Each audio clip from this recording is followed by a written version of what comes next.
You may already be familiar with import templates, but there's a specially designed template that will adapt to whatever columns are present in the file you upload. You can import data into Zentail without having to use a customized import template. All you need to do is make sure that you're using a recognized value in the header row for each of your columns. The best place to find all acceptable headers is the Zentail Data Dictionary. Here you can search for what you're looking for and find the exact header value. Found under the Product Data Template category on the Import-Export page, this quick option can save a lot of time.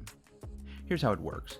Enter recognized field values in your first row, the header row, of your spreadsheet and fill in the spreadsheet with the data you want to import. Go to the Import-Export view.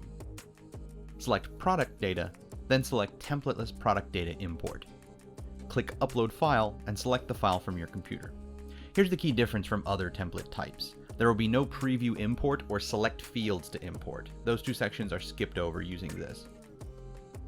Now, click Start Import. All the headers within your CSV will be recognized and the included changes will be made. This can be especially useful when you've recently set up and exported a QuickEdit view. You can export the CSV, make whatever changes are needed in Excel, save, and then upload that CSV right back into Zentail with Templateless Import.